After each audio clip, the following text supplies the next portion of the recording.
Hey, everybody. Welcome. Welcome. I am glad to be back home, and we're going to have an important conversation tonight. A great live stream, just like always. So thanks for being here, everybody. Let's chat. Spoken of the American century. I say that the century on which we are entering can be and must be the century of the common man. A radical redistribution of economic power. I mean, we know that racism is just a byproduct of capitalism. Everything would be all right if everything was put back in the hands of the people. We need a government that will make sure Americans are taken care of and organize the economy to serve the people, not the profits of a wealthy few. We now have the techniques and the resources to get rid of poverty. We got to start getting out there with the people. Get out of the movement and get to the masses. We need a government of action.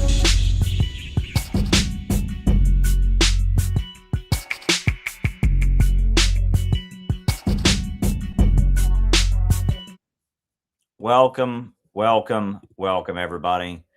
I am glad to be with you tonight. I was in Michigan all weekend for an important event that happened. I'll be showing video of that later, and there's a lot going on with that. So, stay tuned for that. Yeah, a lot is going on. So we're going to do our conversation tonight the same way we always do them. First, the opening remarks, and then the roll call. And then after that, I will answer your questions for the remainder of the night. Now, the best way to send questions is to go to buymeacoffee.com/Caleb Maupin. You can do super chats again. We are monetized as a YouTube channel, so you can just do super chats on YouTube if you'd like. You can do Rumble rants on the Rumble. You can cash at me at Caleb Maupin 22. But the best way to send questions is to go to buymeacoffee.com/Caleb Maupin. And there are two that have already come in before the show even started. And so I will answer the two that came in most recently before the show even started.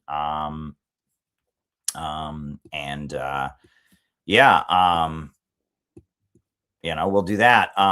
So those are the best ways to send your questions for the second half of the show. Now, in terms of announcements, a couple things. First of all, tomorrow night, we will have the fourth study session of the Juche Study Group, the American Juche Study Group. NOAA has launched this initiative.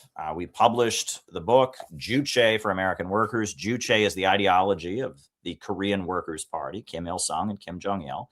We have this book that we've published, edited by Noah Shank, Juche for the American Workers, Volume 1. And we have been making our way through it. And we're going to have study session number 4 tomorrow night on this channel and on the Center for Political Innovation YouTube channel. And as always, the studio link will be open so you can join it. So I would encourage you to come to the Juche Study Group tomorrow night. It's going to be a lot of fun. It's going to be great. And the last 3 sessions have been great, and it gets unique and different each time. We always have a new group of people. A lot of new people have come on. So set your reminders. Juche Study Group tomorrow night, 10 p.m. Eastern Standard Time. And it's open to everybody. The studio link is open as long as you let us see your face. You have to let us see your face as policy. But as long as you let us see your face, we will let you on, and it's open to anybody. So I hope that you will come join the Juche Study Group tomorrow night. Noah Shank has been leading the Juche Study Groups very, very well. It'll be the 4th session tomorrow evening on this channel, on the CPI YouTube channel. Open. We just study Juche for an hour. It's a really, really great program and great initiative to learn more about North Korea, the country we've been told to hate, the country that's been locked out of the global economy, the country that has, a government that has withstood colossal, dramatic attacks that no other country in the world would be able to withstand. North Korea has something for us to learn. And even if you are arrogant, and even if you think, oh, there's nothing I could possibly learn from the North Koreans, I think there is. I think there is truth that can be pointed to in their experience. That's why we have Juche for American Workers, Volume 1. And we've been having the weekly study sessions. And they've gone in some very, very interesting directions. So I hope that you will join us tomorrow night. Go set your reminder. The studio link is going to be open as always. So there's that. The second thing is this YouTube channel is about an organization. It's not just a form of internet entertainment. We have an organization called the Center for Political Innovation. And our organization has a national 7-day training program coming up in August 12th through 19th in the Chicago area. We will be convening our summer program, From a Drop to an Ocean. It's going to be absolutely awesome. And I hope that you join us at the 7-day national training program. Center for Political Innovation does a lot of great work. This is us.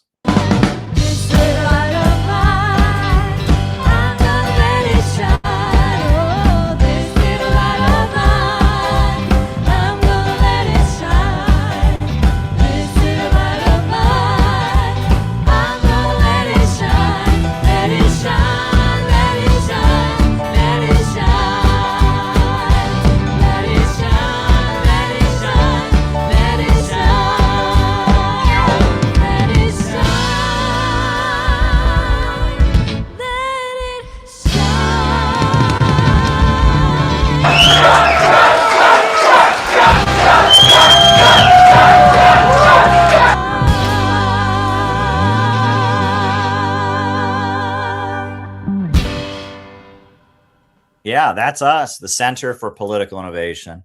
We do lots of great work. We're out in the streets. I mean, our members are just go, go, go out in Minneapolis, out in LA, here in New York. I mean, it's a constant flow of activities. We got some great plans coming up for the coming months. So I hope you'll become a member of the Center for Political Innovation. You can join on the website, and there's plenty to get you involved in. So yes, CPI Rising. CPI is a great organization. So as I mentioned before, we're following our usual format, which is first I give my opening remarks, and then from there we follow up with answering people's questions. We do a roll call in between to see who's watching, and then I answer people's questions. So if you've got a question for the second half of the show, all you need to do is go to buymeacoffee.com/Caleb Maupin, send your question. You can also super chat me on YouTube because we're monetized once again. And you can send Rumble rants. You can Cash App me at Caleb Maupin 22. So I guess we will open up tonight. This is going to be a little bit different tonight. We're going to follow our usual format, but I want to just speak from the heart a little bit, because I was in Michigan all weekend for a Rage Against the War Machine event. Got to meet Joe Kent, who was the U.S. counterterrorism director who stepped down in protest of Trump's brutal attack on Iran. And, the backdrop in terms of world events was this absolutely horrendous, murderous drone attack on the dormitory in Lugansk. So, in Lugansk, which is a new republic, which joined the Russian Federation, it was, part of Ukraine, and Ukraine didn't want them, and they didn't accept the extremist, fanatical anti-Russian government that was installed, and the Ukrainian government was bombing them, and they ultimately, as part of the special military operation, they voted to join with Russia.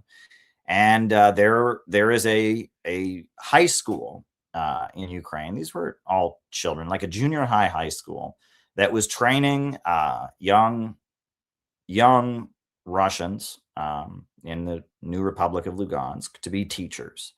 And they had psychology classes, and it was like, and they had a dormitory. It was like a boarding school.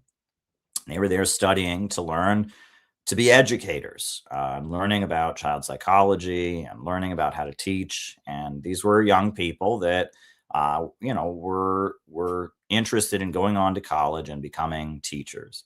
And they were in this dormitory, and the Ukrainian military sent 3 waves of drones to attack the dormitory.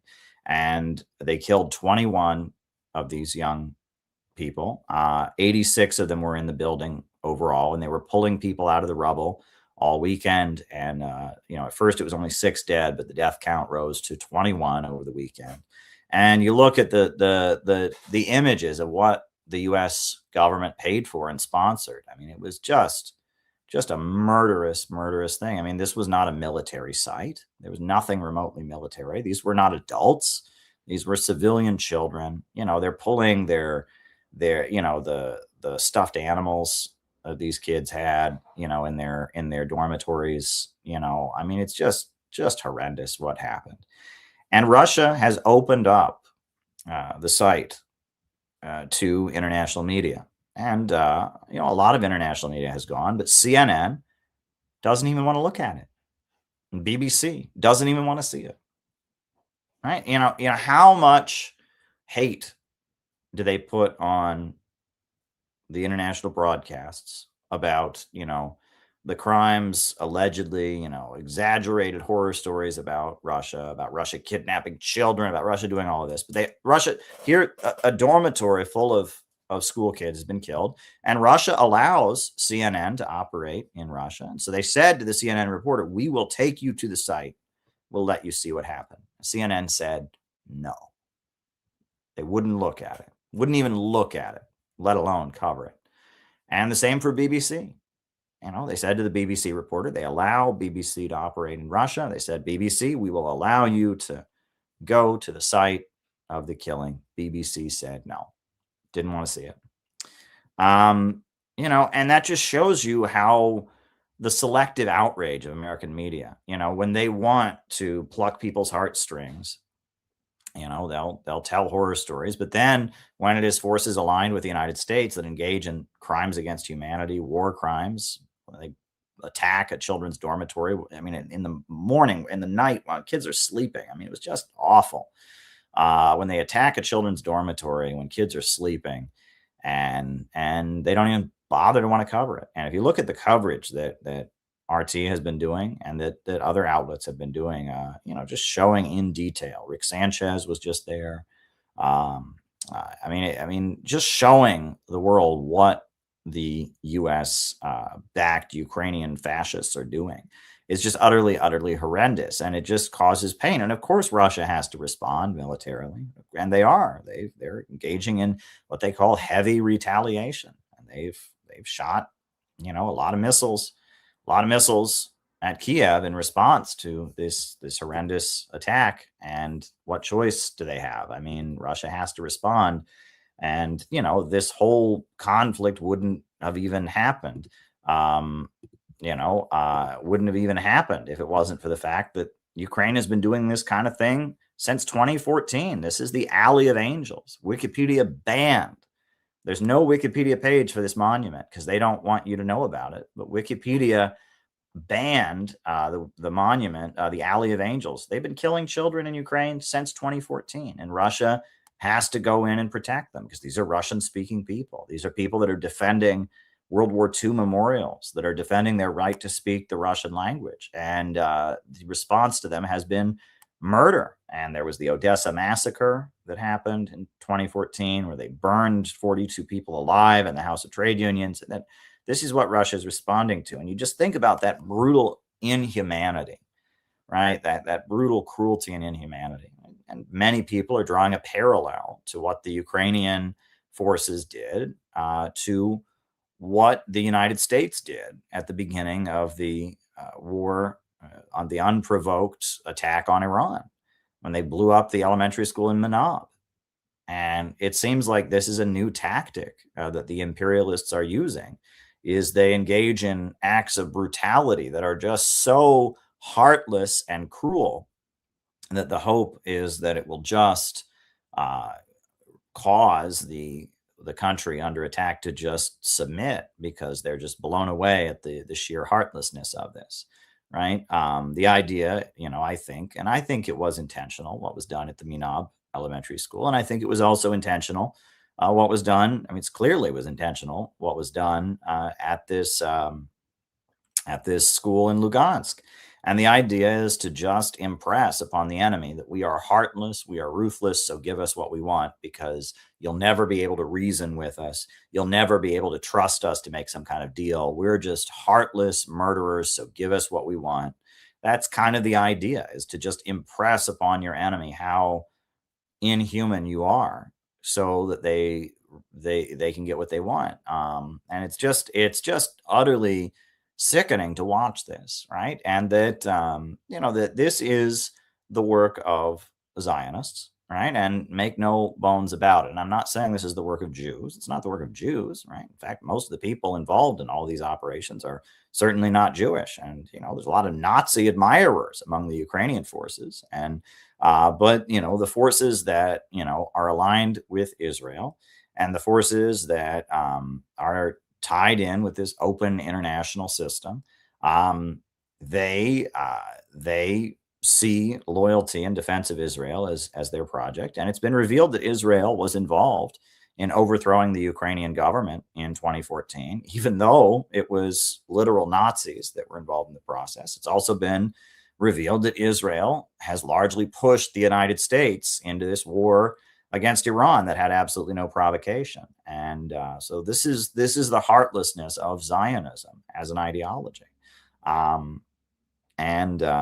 It's horrific, but Zionism as an ideology and the philosophical irrationalism that has become kind of the mindset. It's not even pure Zionism anyway. The philosophical irrationalism, that is the outgrowth of the imperialist system. And that there's a very, very good book about this very question that was written by the philosopher Lukács, and he wrote a book called The Destruction of Reason about philosophical irrationalism and where it comes from and how it's an outgrowth of dying imperialism. And he showed that that the mindset of Friedrich Nietzsche that eventually gave kind of the basis for the crimes of the Nazis and is largely the basis of the crimes of the West, that philosophical irrationalism leads to utter ruthlessness, because philosophical irrationalism says there is no real right and wrong, and that we can write the rules as we want, and that a strong individual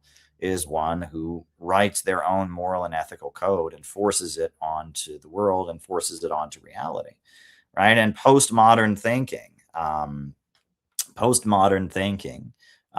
and whether it's the objectivist Ayn Rand stuff on the right, whether it's Friedrich Nietzsche and his Beyond Good and Evil, or whether it is on the left, the postmodernism, Leo Strauss, all of this stuff, right, that views any attempt to lay out a moral or ethical system through which one can understand reality as totalitarian, and views individualism as the greatest cause, individualism above all else, right, as the best, right, and supports extreme individualism, and argues that great individuals are those who can just force their reality onto the world, and they don't conform to the rules of this world, and are the most selfish and the most egotistical, right? That mindset that you can find in Nietzsche, you can find in Leo Strauss, you can find in Ayn Rand, that mindset leads to humanity reducing itself to a state of barbarism and committing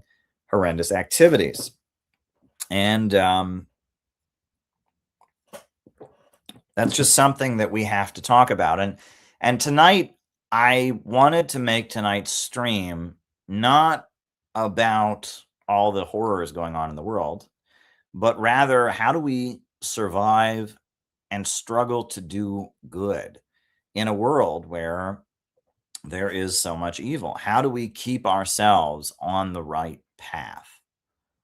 And it seems so difficult when we're confronted with so much inhumanity, so much barbarism, so much cruelty, so much injustice and man's humanity to man. How do we deal with that, right? How do we keep doing what is right when there is so much wrong happening all around us? How do we do that? What do we do?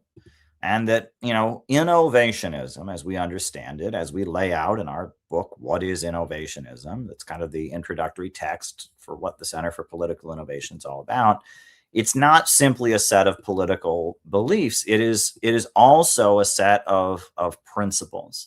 And it's a set of lifestyle guides. We don't tell anyone how to live their life, but there are certain things that you can do that can keep you on the right path, and keep you optimistic in the face of a world that just seems intolerable at times. And so I thought tonight I would share a few of those things with you.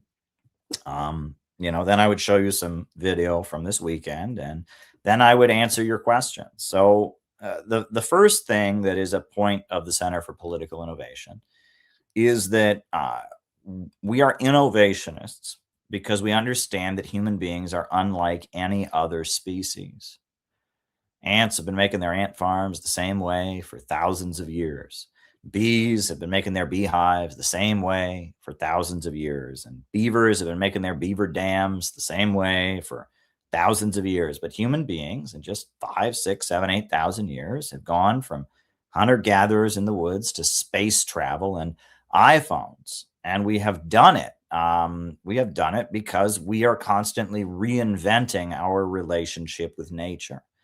We are constantly innovating and looking at the world around us and figuring out how to interact with our environment in a more productive and efficient way.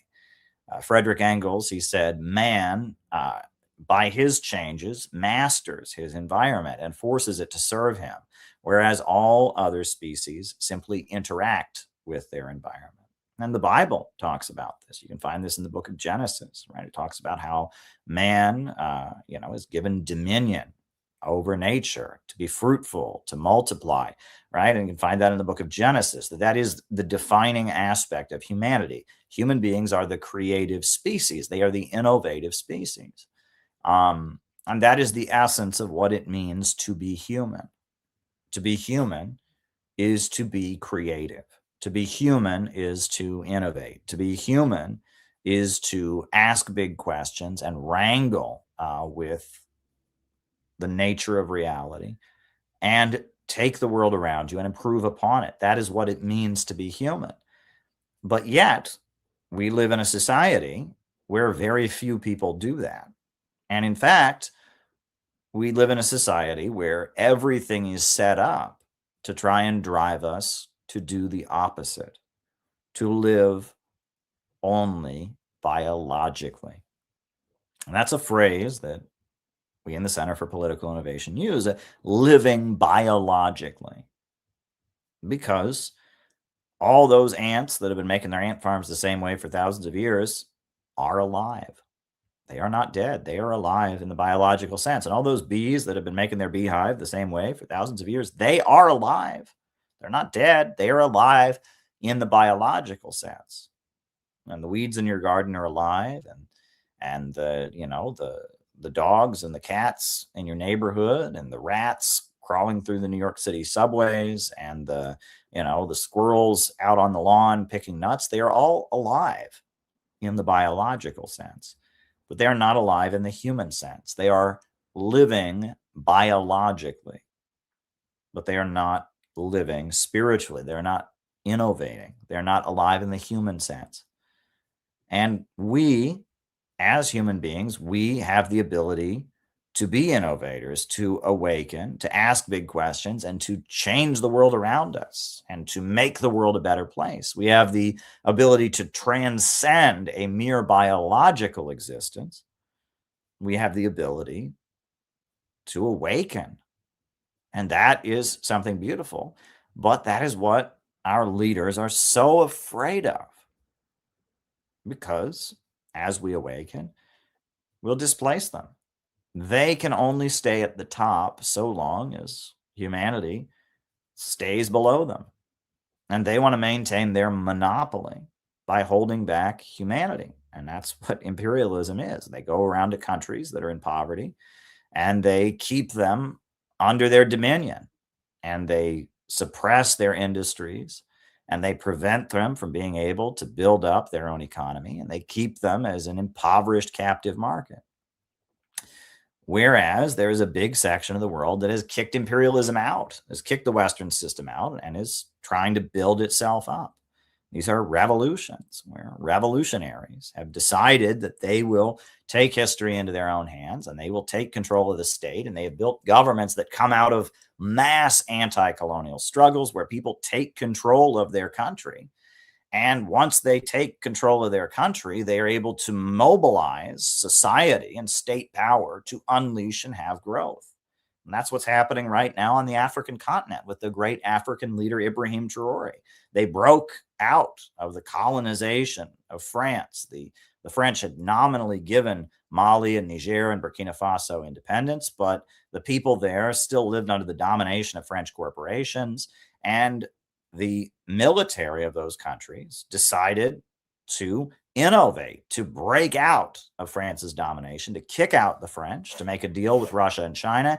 And ever since then, they have been electrifying like crazy. They've been setting up fisheries. They've been building power plants and schools, and they're unleashing growth by awakening and taking history into their own hands. And that's the story of the Chinese Revolution. China used to be the sick man of Asia under the domination of British imperialism and the British Empire and American imperialism, but they broke out of imperialism, and now they're the second largest economy in the world. And the Russian Revolution, what was it that Stalin did? He had 5-year plans.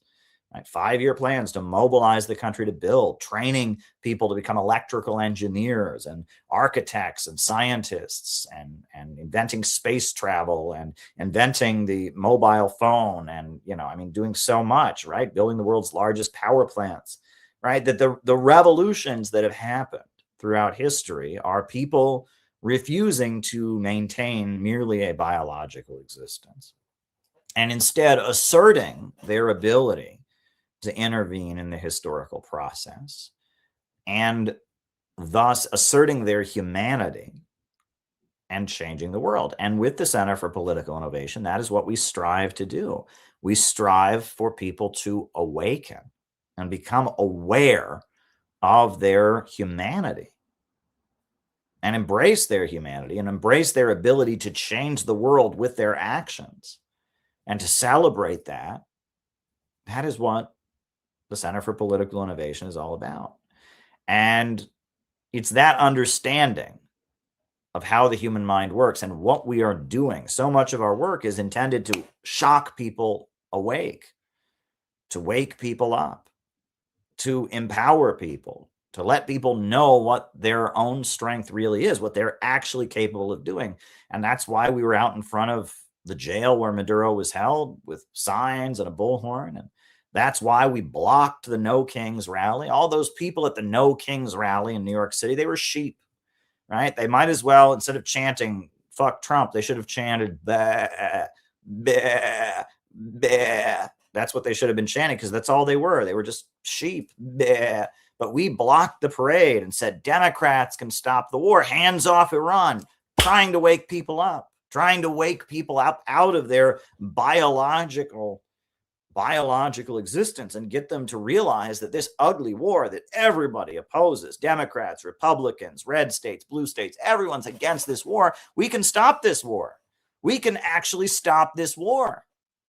But that requires us to awaken, to not just follow behind the Stop Trump, No Kings banner and like sheep, but actually awaken. That's what we did. And we blocked the parade. And there were many other groups, many other leftist groups, religious groups that tried to influence the No Kings rally in New York City. And they set up along the sidelines. But we said, no, if we're going to wake people up, we need to be in the parade. We need to clash with the marshals. And that's what we did. We blocked the parade. And that was an operation that we carried out intended to awaken people. You know, the LA folks, they are out in the streets of Los Angeles with their hands off Venezuela signs, their hands off Iran signs. They're out there trying to wake people up all the time. Penny, she's out in front of the universities in Minneapolis, handing out booklets about Kim Il-sung, talking to college students. Why can't you get this flower in America? Well, that's because it's called Kim Il-sung. It's from North Korea. Engaging with people. That is what the Center for Political Innovation is all about. Is it about awakening people and getting them to transcend a mere biological existence and take up the challenge of history and embrace what it truly means to be a human being and get involved in the struggle. And that is what we are striving to do. And people hear me talk about this and they say, this doesn't sound like normal political rhetoric. And it's not. I'm not telling you what to think, right? We're beyond that, right? You want to hear what to think? I can get on here and talk about U.S. foreign policy. I can get on here and talk about economics. I can tell you what to think all night. But if I'm going to really do my job, I should teach you how to think.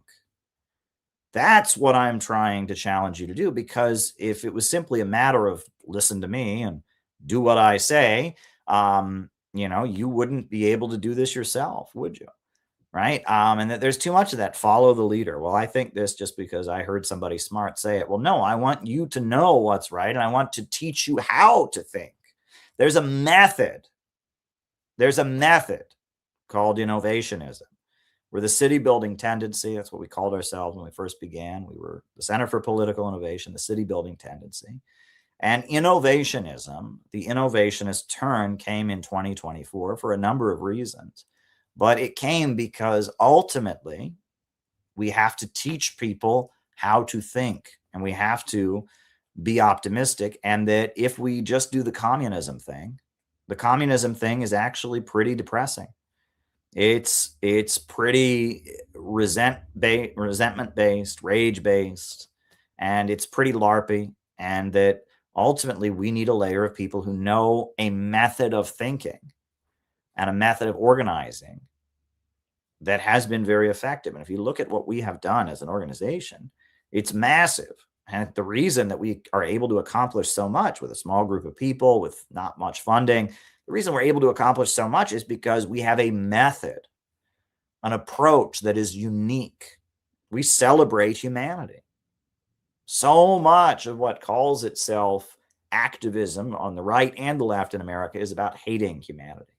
It's about creating competitive nightmares, right? Well, my side has to win because the other guy is just so bad. Well, my side has to win because the other guy is so bad. And just reinforcing people's fears of their neighbors, fears of people who disagree with them, fears of people from a different ethnic or religious background, fear of immigrants, fear of people of different religious faith, fear of the other side winning, so much of the politics is about getting people to withdraw from humanity and saying beneath it all that humanity itself is the problem. Whereas we're saying that no, humanity is the answer. Humanity is the solution. It is within humanity that you will find the answer. That's where you're going to find the solution, is awakening people, allowing people to understand what they are capable of, unleashing people's creative power and ability so that they can take action against this imperialist system that is a threat to all of us. That's what we're trying to do. So when I talk about the innovationist method, one of the most important things is you need to cultivate your superego. Now, that's a bunch of highfalutin Freudian stuff, but Sigmund Freud said that your mind has three parts. You have your thoughts, right? The conscious mind that you have, and that's called your ego. That's just your conscious thoughts, right? You're thinking, I'm walking down the street. I might go here. I might go there, right? That's called your ego. But in addition to your ego, you have your bodily desires. If you're hungry, if you're tired, if you have to take a shit, if you feel sexual, right? Those are your bodily desires, right? And that's called your id. So you have your ego and your id, but in addition to your ego, and in addition to your id, you have your superego. Now, what is your superego? Your superego is an additional voice in your head. You have your own thoughts, but you also have this other voice. And this other voice is challenging you to do better. It's called your superego. It's the part of your mind that is representative of the voice of a parent, of the voice of a mentor figure, of the voice of a hero, someone you look up to and admire, your superego. And that is the part of your mind that is challenging you to do better, that is never satisfied. And what's interesting is so much of what Sigmund Freud did when he was doing his psychoanalytic practice in the 1880s, 1890s, 1800s, 1900, he was trying to suppress the superego, because he said the superego, that voice in your head that represents your parent, that represents, someone you admire, that is challenging you to do better, that voice is the source of so much guilt, because it is never satisfied. Because that voice in your head, its job is to drive you to do better. It's never going to be satisfied. It's always demanding that you do better. And a lot of what Sigmund Freud did was, try to suppress that voice or change that voice. There's the process of transference in therapy, where the therapist kind of becomes the voice to some of the clients. And there's a whole thing. But Sigmund Freud, a lot of what he did was trying to lessen or reduce that voice. Whereas we live in a world now where, if anything, we need to enhance that voice. We need people to have some voice in their head challenging them to do their best. We need people to have some voice in their head that is pressing them to do better and urging them to go out and make a difference and make a greater contribution. And if that voice is the voice of a parent, and that parent has been abusive, well, obviously you want to replace that voice with something else. If that voice is constantly asking you to do things that are unrealistic and having you develop unrealistic expectations for yourself, well, obviously we want to get rid of that. But the idea that voice in and of itself is a problem, which is basically what the postmodernists and what Freud himself and others believed, that is not the case. That is not the case. People need to have a superego, and that you can decide what your superego is, right? When you're a child, that superego is just kind of your parents. But as you become an adult, you can say, look, my parents, maybe they taught me some good things, but maybe they didn't teach me some good things. But I'm going to cultivate that superego for myself. And one of the ways people have been doing this for thousands of years is with icons. They put the face of someone that they greatly admire on display. The Russian Orthodox Church, for thousands of years, they've had icons of saints, right? And the religious people in Russia that are driving their cars, they have saints' faces on their cars. After the Russian Revolution, they put Stalin and Mao, or Stalin and Lenin's face everywhere, right? And that having the face of someone that you would like to please, of someone you look up to, having their face on display, imagining yourself talking to that person, that's one way to cultivate your superego. That's one way to cultivate your superego and keep yourself on the revolutionary road. The main thing is to challenge yourself and to stay engaged. And that's the main thing. When someone falls off the revolutionary road, and I've seen this happen many times, there are people that get involved and they're very excited, but then something happens. And they just pull back. What is the first sign? Is they disengage. They stop engaging. They stop talking to other people in the revolutionary organization. They stop listening to the broadcast. They stop joining the Zoom calls, and they disengage. And then all the negativity of this world just crawls out and just consumes them. And their connection with the revolutionary movement is suppressed. And they go away for a little while, and it gets harder and harder to come back, and it gets harder and harder to come back, and pretty soon they're gone. And pretty soon they're making excuses to themselves to justify having gone away and reduced themselves back to a biological existence, giving up the struggle. And it's a tragic thing. But the way to prevent it is by staying engaged. Yes, I would say get an icon. Get icons and put them up in your house of people that you admire, great figures that you admire from history. But also, I would, in addition to that, I would make a point of staying engaged. Mantras can also be powerful and helpful, and finding phrases that really speak to you. Whether it's, things that were said by great revolutionary leaders from the past, whether it's, Bible verses, whether it's just something that inspires you, a phrase, a piece of poetry that you heard, finding mantras that you can repeat to yourself and just constantly be repeating to yourself and focusing on. And when things are stressful, you just focus on those mantras. You just clear your head and focus on those mantras.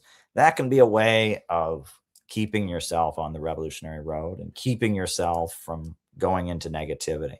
There's a couple mantras that we have on these streams that I've used for those purposes in my life. One of them is the way we end every stream, right? One of the last statements of Mao Zedong begins with, "A new upsurge in the struggle against U.S. imperialism is now emerging throughout the world. Ever since World War II, U.S. imperialism and its followers have been continuously launching wars of aggression, but the people of various countries have been continuously waging revolutionary wars to defeat their aggression. While the danger of a new world war still exists, and the people of all countries must get prepared, revolution is the main trend in the world today." And that mantra has been very meaningful. There's another mantra. There's another poem that I've recited in many speeches and I've used on this stream many times that has been very helpful to me. It goes like this.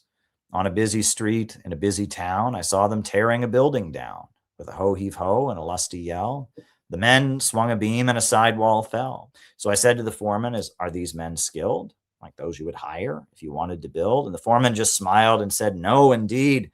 Common labor is all that I need, for I can easily wreck in a week or two that which took builders years to do."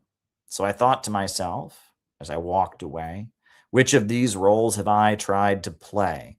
Am I a builder who builds with care, measuring life with a compass and square? Am I living my life by a well-made plan, striving to do the best that I can? Or am I that type that scours the town, content with the labor of tearing things down?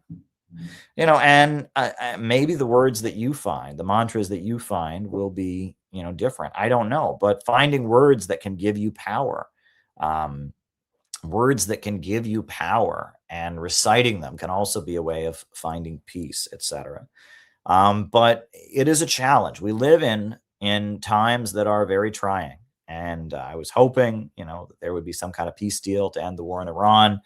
It doesn't appear to be one, but, I don't know what's happened. There are some reports of attacks on Iran that have just happened, attacks on the port of Bandar Abbas. And there's a lot that we don't know right now. And we just have to remain focused. We just have to remain focused on doing the best that we can. That's what we have to do. We have to keep our eyes on the revolutionary road. We have to cultivate our superego. We have to have icons that we look up to. We have to stay engaged. That's very, very important. Mantras are helpful, but it's a challenge. How do we stay on the revolutionary road? At the end of the day, you need comrades. You can't do it by yourself. You're not meant to do it by yourself. No one can do this by themselves. You need to be in an organization. The party is the most precious thing. The organization is the most precious thing. And without the organization, we have nothing. All right. All of these ideas don't mean anything if there's not an organization to put them into practice. And that is something that it is very hard for people that have come to understand this stuff as intellectuals. Something that's very hard for them to get, right? In our culture, we're constantly taught, don't be a follower, right? Think for yourself. No, you're smarter than everybody else. No, don't conform. Well, no. In order for ideas to mean anything, groups of people have to put them into practice. And the organization is essential. And that's something that people are inoculated against. And the other thing, in addition to just making it an ego thing, I have my own ideas. No, I can't be part of a group, right? That's a big thing for young men. No one wants to admit they're part of a group. No one wants to admit that they're a follower. I thought of it all myself. No one taught me anything. Well, No, you didn't think of it all yourself. All that exists, especially in terms of ideas, is a product of what came before it. You would never have had Marx without Hegel, right? You never would have had Nietzsche if you hadn't had many German idealists who'd come before him. All the ideas that exist did not grow up in a vacuum. You didn't think of it all yourself. Maybe you took it in a different direction, and that's fine. That's what you should do. You should innovate, but you didn't think of it all yourself. And all that exists is a product of its environment, and nothing gets done when people sit there and go, I'm too smart to be part of a group. I'm so smart, I just have to live biologically because I'm just so smart. Well, no, you're not just so smart. Actually, you're very, very stupid. You're very, very stupid if you say that, because the whole point of thinking, the whole point of innovating is so you can change the world. And if you refuse to change the world in a prideful way, and you just sit there and go, well, I'm so smart. I'm so smart. No one can tell me what to do. I can't be part of a group. I think for myself. Well, first of all the people who think for themselves think the same shit. They all repeat CNN. They tend to repeat the same party line while they're bragging about how intellectually free they are. Number one, they're not really thinking for themselves. And number two, it's a vanity thing. But the only way to change the world is with other people. To carry out operations, to change the world, you need other people. The organization is essential. So your pride at being a free thinker or whatever means nothing, because ideas don't change the world simply because people have them in isolation. They change the world because people are motivated and moved by the ideas. So that's the other thing. And then the final thing is, now, in addition to that intellectual, I'm too smart to be in a group, stuff that they push, there's also a big effort to make people afraid to join an organization, right? It's a cookbook. It's a cookbook, right? They try to convince you that every mass movement is totalitarian. Every mass movement is a cult, right? No one could possibly ever want to change the world and do something good, in a group. It's all totalitarian. Every religion is a scam. Everything's a hustle. And that's another dangerous way of being. Do problems exist in organizations? Sure. Right? Are mistakes made? Sure. Are there organizations that have had an abusive atmosphere? Sure. But, the world is changed by people being in groups, and groups can have multiple sides to them. It's not that simple, but it's a cookbook, right? It's a cookbook. That mindset from the episode of The Twilight Zone, right? This famous episode of The Twilight Zone where you've got these aliens that are so nice, and they're helping people and they're doing nice things, and they ask them why are you doing these nice things, and they always say, oh, we have this book called To Serve Man. And so these aliens that are so nice, they're going to take some humans back to the home planet, and they're lining up to get on the spaceship to go back to the home planet of these aliens that are just so nice and have been helping everybody, and have this book called To Serve Man. And then the episode ends with this unforgettable scene, which I will put it on here because it's just so classic. It's about cultivating phobia and paranoia in people. And this is really the whole Khrushchevism and the Cult Awareness Network and every Netflix documentary. This is what they're saying. And this is what they're trying to get you to do, right? You're thinking of joining a movement. You're thinking of taking action with other people to try and change the world. But then... Mr. Chambers! Mr. Chambers! Don't get on that ship! The rest of the book, To Serve Man, it's a cookbook.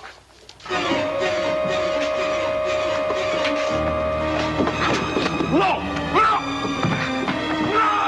Cookbook. To Serve Man, it's a cookbook.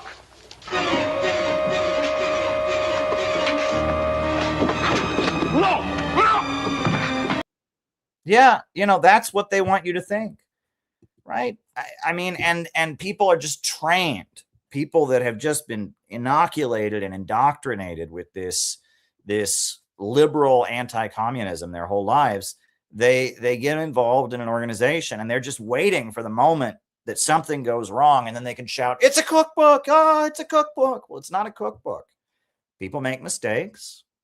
organizations can sometimes need to adjust. Bad things go on, but it's not all a cookbook. And that episode of The Twilight Zone, that was probably a not so veiled attack on the Chinese Revolution, right? The Chinese Communist Party,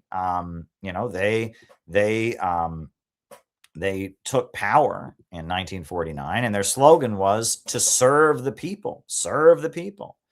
Well, it looks like the message that was being sent to them was that serve the people was actually, it's a cookbook, right? That's what the old TV show was trying to say. And if you're going to organize in our time and build a serious organization, you can't just shout it's a cookbook, right? You have to be willing to get past this organizational phobia that we are all inculcated with in the liberal society. And again, it's only through organization that you can change the world. It is only through organization that you can change the world. And so that is my advice to you tonight. And, find a mantra that works for you. Put up some icons of great revolutionary leaders. Stay engaged. Be part of the revolutionary organization and stay engaged. And, all this injustice and cruelty in the world that is painful, we can endure it together and we can push back against it.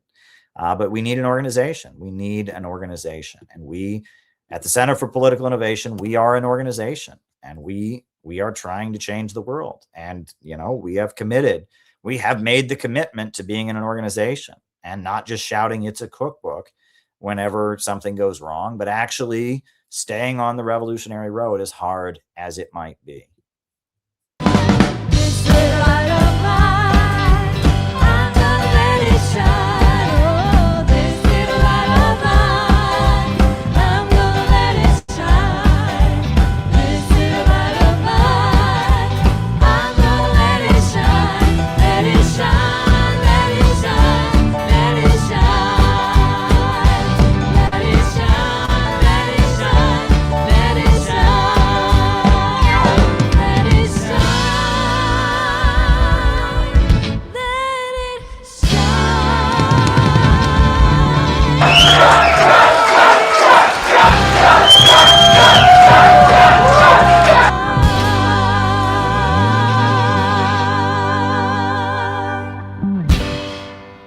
So I hope you'll join the Center for Political Innovation. We are a great organization of people that are striving to build a movement to save our country from the nightmare of globalism, imperialism. And I hope that you'll get involved. I hope you'll join our ranks. You can join on the website, and then you'll start getting invited to the weekly membership Zoom calls, and you'll get connected with other members in the area.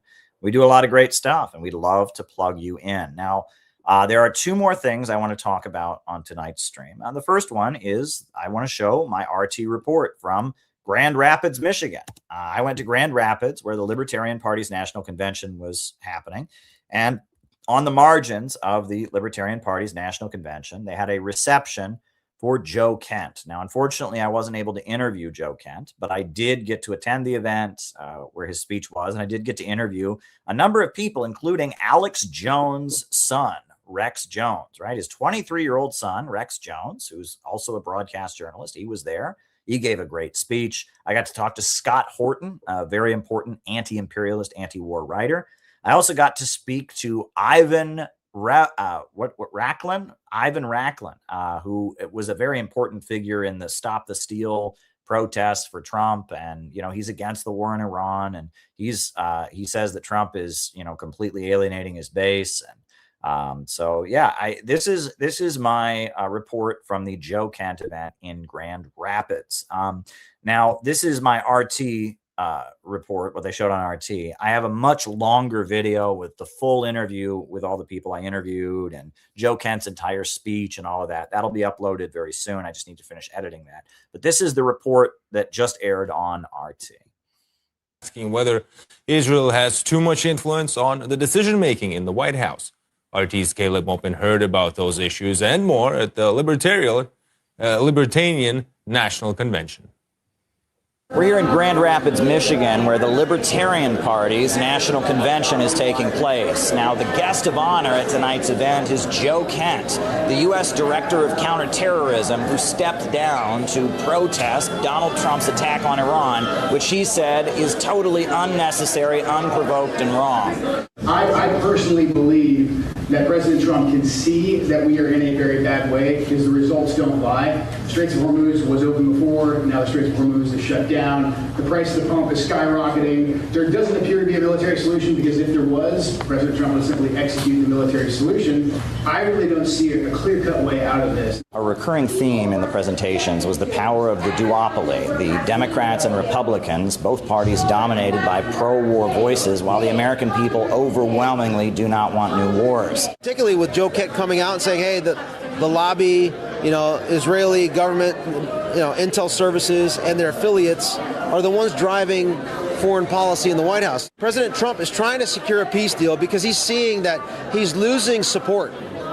As a 6-time Trump voter, 3 in the primary, 3 in the general, he's losing his hardcore supporters because America needed him back in office. Repeatedly, members of the coalition spoke up about the defeat of Thomas Massie and how the American-Israeli Political Action Coalition was able to spend millions and millions and billions of dollars to drive out this member of Congress who was critical of U.S. support for Israel and military interventions around the world. And the fact that while American public opinion is overwhelmingly turning against these wars, the members of Congress who hold on to the power continue to draw their support from wealthy interests that want to continue the foreign interventions. Who is running U.S. foreign policy? Well, that's a good question. I mean, ultimately, the president is the one who holds the authority. He's the only one allowed to sit in that chair and call so many of those shots.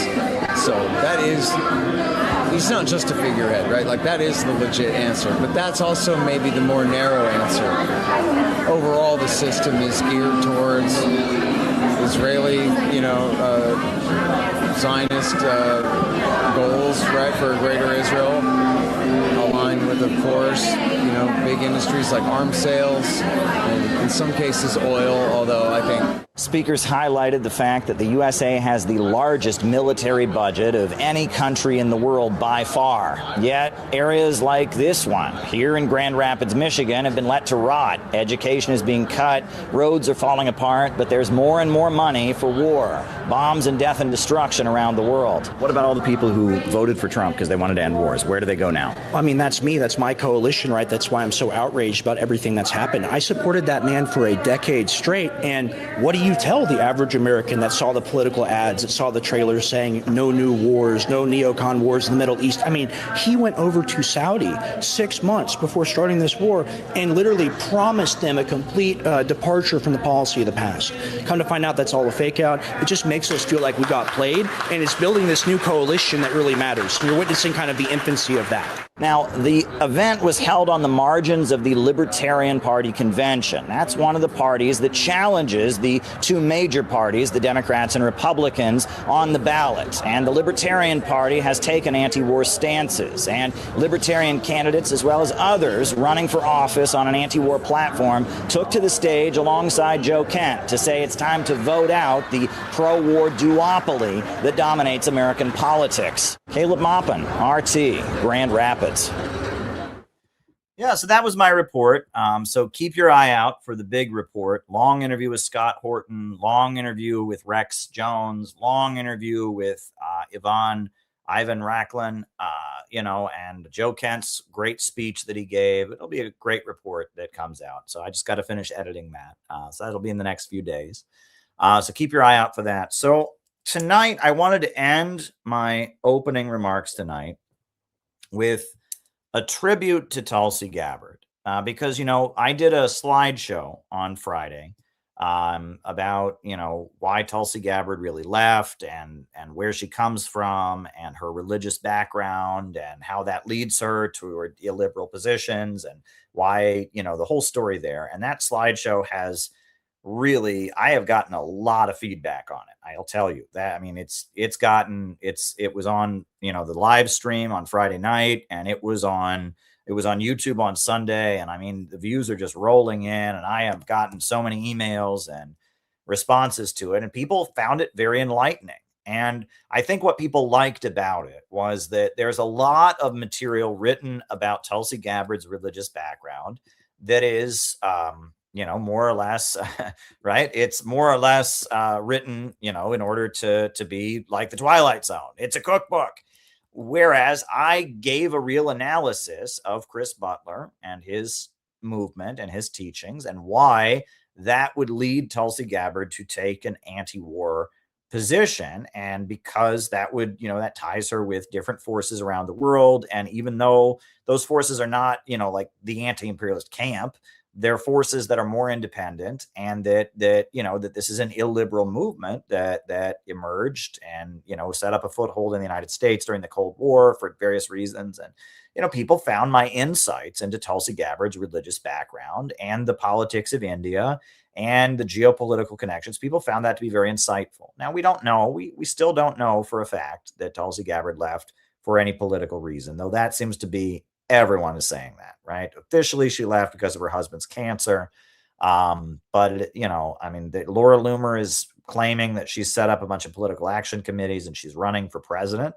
And Reuters ran reports. Reuters is a very mainstream outlet, if there ever was one. Reuters ran reports that she stepped down because of the war in Iran.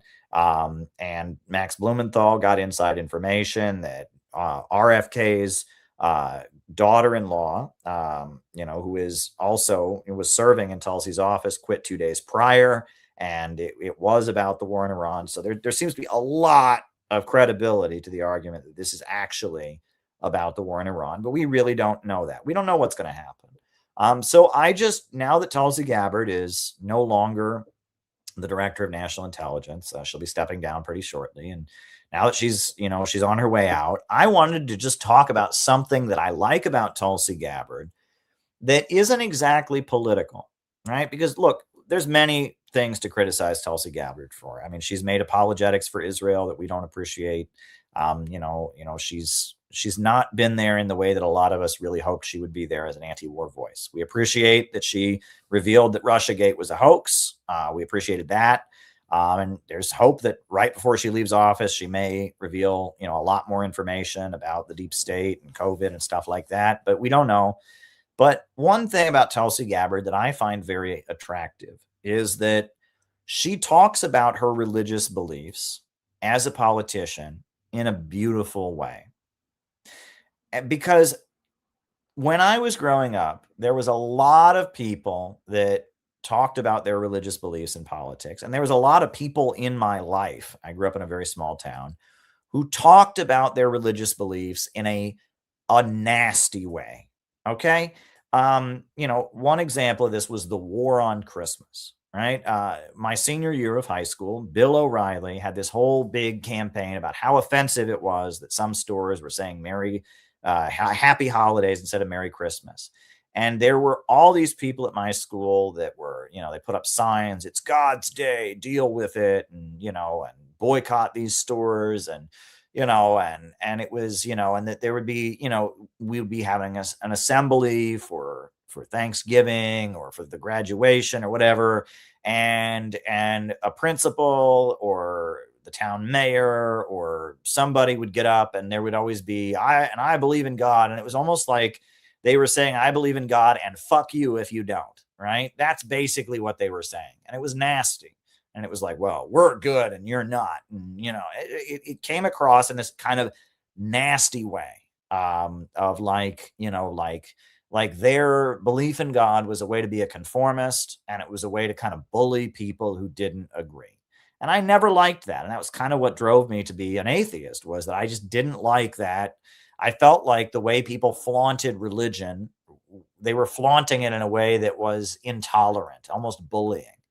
And when I listen to Tulsi Gabbard talks a lot about her faith in God.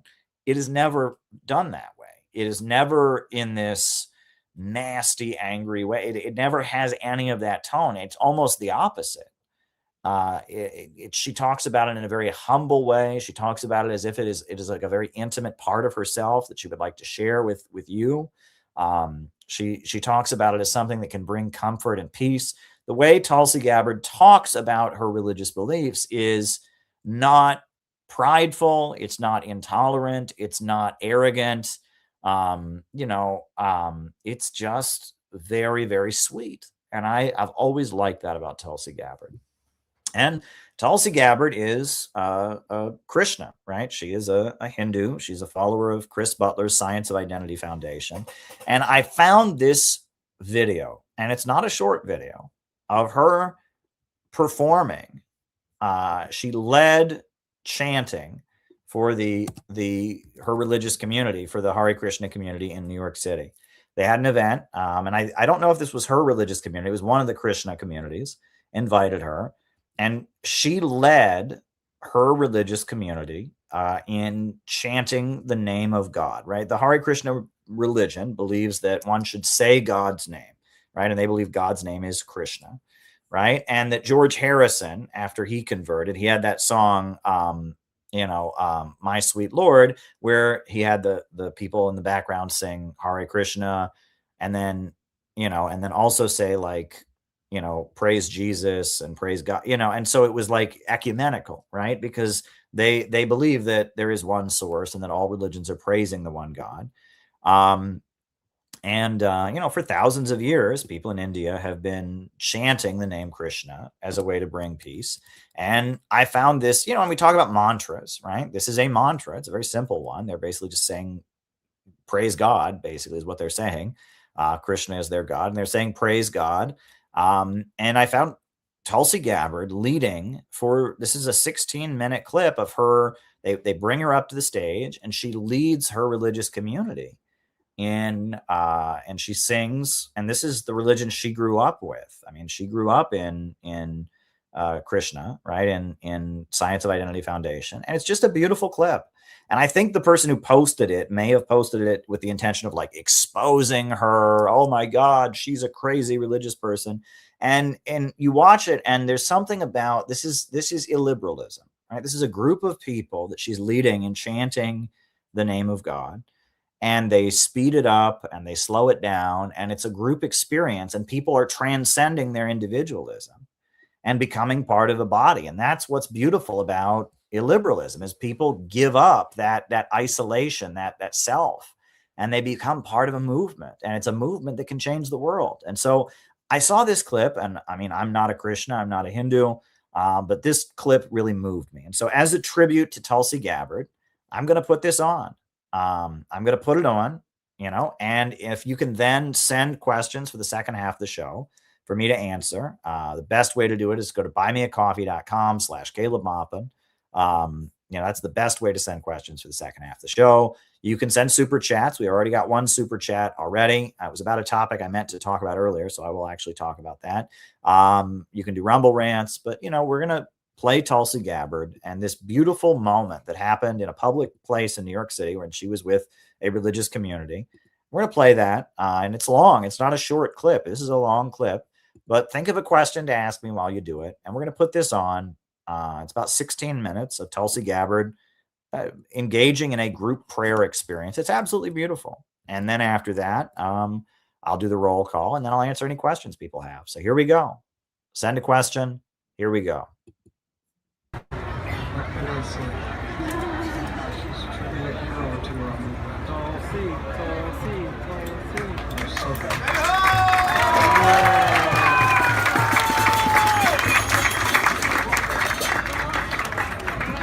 So it's clear who we are inviting next.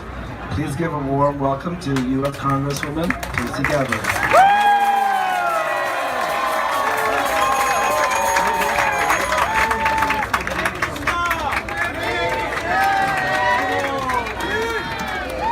Jai Shri Krishna. Jai Lord Jagannath. All glories to His Divine Grace, A.C. Bhaktivedanta Swami Prabhupada Ki Jai.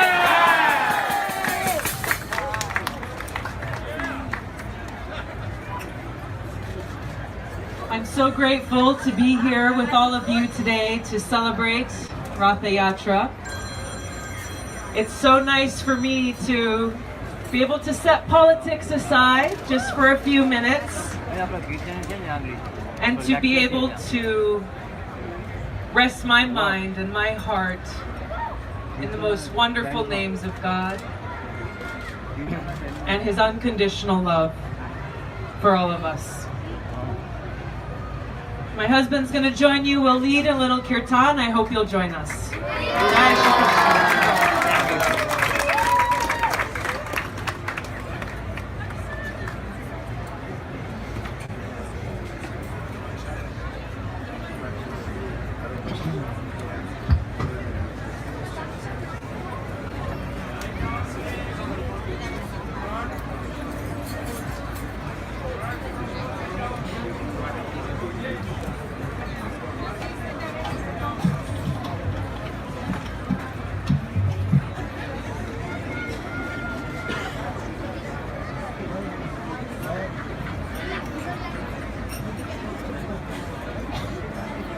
Haribol!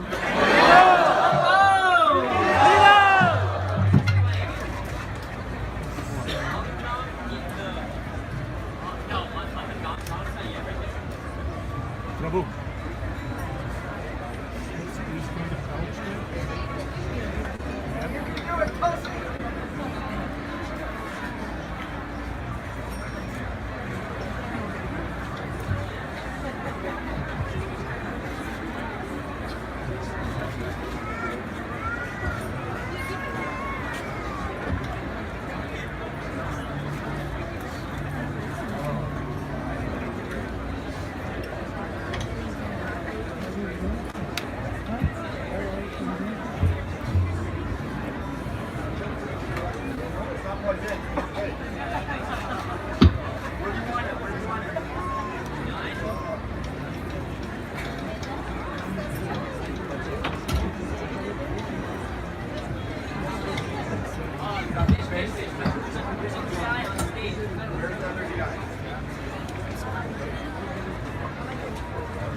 Hare Krishna, Krishna Krishna, Hare Hare, Hare Rama, Hare Rama, Rama Rama, Hare Hare, Hare Krishna, Hare Krishna, Krishna, Hare Hare, Hare Rama, Hare Rama, Rama Rama, Hare Hare, Hare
Krishna, Hare Krishna, Krishna Krishna, Hare Hare, Hare Rama, Hare Rama, Rama Rama, Hare Hare, Hare Krishna, Hare Krishna, Krishna Krishna, Hare Hare, Hare Rama, Hare Rama,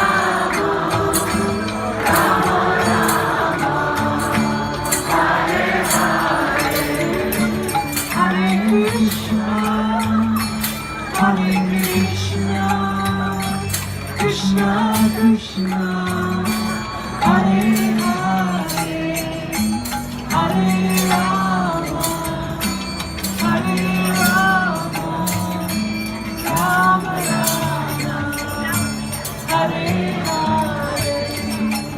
Hare Krishna, Hare Krishna, Krishna Krishna, Hare Hare, Hare Rama, Hare Rama, Rama Rama, Hare Hare. Haribo. Haribo. Jai Shri Krishna. Jai Lord Jagannath. Jai Sri Bhaktivedanta Swami Prabhupada.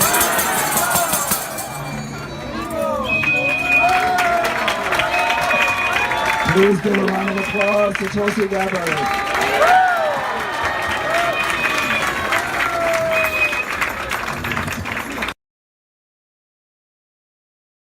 All right. Well, now we'll do the roll call, and then I'll start answering questions. So names and locations, folks. Names and locations. Who is with us tonight? Names and locations. Names and locations. I will call you all out as I see you. Names and locations. Names and locations. Who is with us? John McCarthy in Chicago. Good to see you. Good to see you. Names. Penny in Minnesota. Good to see you. Lawrence Johnson in Chicago. Good to see you. Names and locations. Names and locations. Who is with us tonight? Ryan in Kansas City. Jacob in Wisconsin. Marvin in New Jersey. Montreal. Good to see you. Good to see you. Good to see you. Names and locations, folks. Names and locations. Who is with us tonight? Names and locations. Names and locations. Sherry from Cape May, New Jersey. Jenny in Cincinnati. You're back. Good to see you. Names and locations. Names and locations. Who is with us tonight?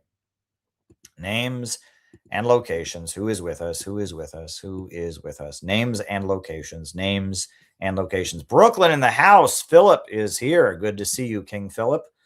Good to see you. Names and locations. Names and locations. Who is with us? Names and locations. Who is with us? Names and locations. Who is with us? On the road again. David Fox is on the road again. Anyone else? Names and locations. Names and locations. Intermountain West.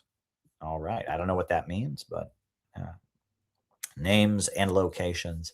Names and locations. Anybody else with us? Names and locations. Names and locations. Who is with us? Who is with us? Who is with us? Names and locations. Names and locations. Who is with us tonight? Names and locations. Names and locations. Who is with us tonight? Who is with us tonight? Names and locations. Names and locations. Anybody else? Names and locations. Names and locations. Who is with us? Who is with us? Going once, going twice. All right. A couple names will come in a second, but we're going to start moving on to the question and answer. Oh, Jenny is here. Good to see you. We're going to start moving on to the questions. We're now going to start answering questions. Oh, Michael and Bayonne. Good to see you. So we're now going to start answering people's questions. If you've got any more questions, you can send them via Buy Me a Coffee. .com/Caleb Maupin. That is the best way to send them. Rumble rants, which I see there's a few from Penny and Hempcar.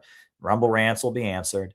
You know, and you can do super chats. We got one super chat. Super chats work. We're monetized, but there are many different ways to ask questions, but questions are always appreciated. I do want to remind people, if you haven't bought it yet, go buy my new book, right? This book is huge. This is not a little pamphlet. This is a huge book, 488 pages long. And it is it is all kinds of speeches and articles I've written over the years. And it's got a lot about the history of CPI. It's got a lot of neat graphics of members and all kinds of different stuff. So if you know a show that would have me on, by all means, you know, let's do it. Now, I did, I guess, you know, so keep that in mind. That's the new book, Imperialism and Anti-Imperialism. That's my new book. So I did want to mention, so the first Buy Me a Coffee I received, you know, I appreciate it. It's from Kamal. And he said, would you be interested in participating in Ali Alizade's YouTube channel, answering questions about the current situation in Iran? Talk about your experiences there. And the answer is yes. I'd love to go on that channel. You know, I would absolutely love to go on this channel. I looked it up. I would love to have it on, but you know, I can't, I have to have him bring me on, you know, and I get a lot of people who send, hey, Caleb, can you go on this channel? Yes, I would love to, but you need to connect me with them. I can't just, you know, I can't just go to them and be like, you know, so we need to establish the connection. The answer is yes. Tell him to email me, tell him to, you know, tell him to connect with me on Twitter or however. The answer is yes. I would love to go on that show and many other shows. But, you know, yeah, the answer is yes. So, yeah, great question. And Kamal says, would you be interested in participating in this channel? And I'm giving you a reply on Buy Me a Coffee. And the reply is, yes, please connect me with him. And I'm replying. So, you know, that's the answer. That is the answer. So the next Buy Me a Coffee is from John McCarthy. And John McCarthy said, can you play Kim Iverson's statement on Tulsi? I can. We love Kim Iverson. I've been on her show many times. And I'm hoping to go on again to talk about my new book. And we can certainly play Kim Iverson's statement on Tulsi Gabbard's resignation. So we're just downloading it right now and we can put it on. Well, thank you. Thank you. Hello. You know, sent a nice super chat, no question or anything. You just sent, you know, some money. I appreciate that too. So yeah, we'll put on Kim on Tulsi, Kim Iverson's statement on Tulsi. I'll probably react to it a little bit. Yeah, we'll do that. That was John's request. So we'll put that in. Kim on Tulsi.